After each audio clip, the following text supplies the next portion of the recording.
Olá, eu sou Leandro Provenzano, advogado, e o meu objetivo aqui hoje é tentar te explicar por que advogado fala depende para tudo.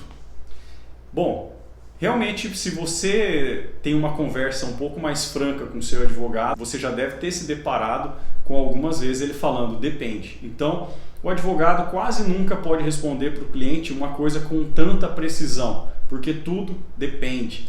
O judiciário ele vai aplicar aquelas provas no caso concreto para verificar se o autor da ação tem direito ou não a ganhar aquela ação.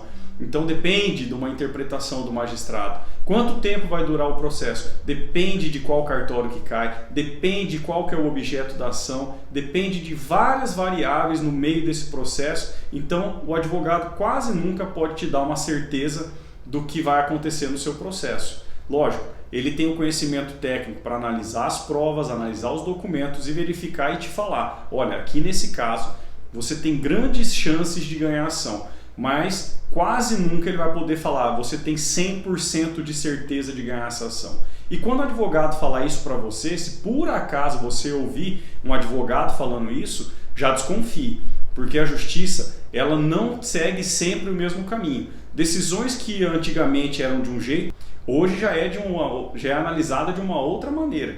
Então o judiciário está sempre em constante movimentação, o entendimento dos magistrados muda com o passar dos anos. Você deve ter visto já muitas vezes julgamentos na televisão, que agora está em moda, né? Então você consegue ver, às vezes 5 dos 11 ministros votam de um jeito, 6 votam de outro. Então esse é o reflexo do nosso judiciário hoje. Os magistrados eles têm esse livre convencimento de votar de acordo com a sua convicção, então nem sempre você vai ter um padrão. Por isso que todo bom advogado ele sempre vai falar para você, depende, eu não consigo te dar uma informação precisa quanto ao tempo, quanto ao resultado e muito menos para que rumo vai o processo. A gente pode sim ajudar a conduzir isso aí, juntar o máximo de provas possíveis, no entanto, o final vai ficar a cargo de um magistrado, de um juiz, ou seja, não depende do advogado. Por isso que quase sempre a nossa resposta é depende. Cabe a nós falar as chances de sucesso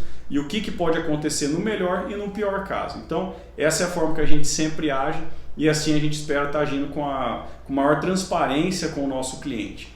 Se você gostou desse tema, deixa um comentário aqui abaixo, ou se você quiser sugerir um novo tema, uma nova pergunta para a gente tratar aqui no canal, deixa um comentário aqui abaixo. E se você quiser continuar recebendo esses nossos vídeos, clique no botão de inscrever aqui no canal e siga os nossos canais também nas redes sociais. Um abraço!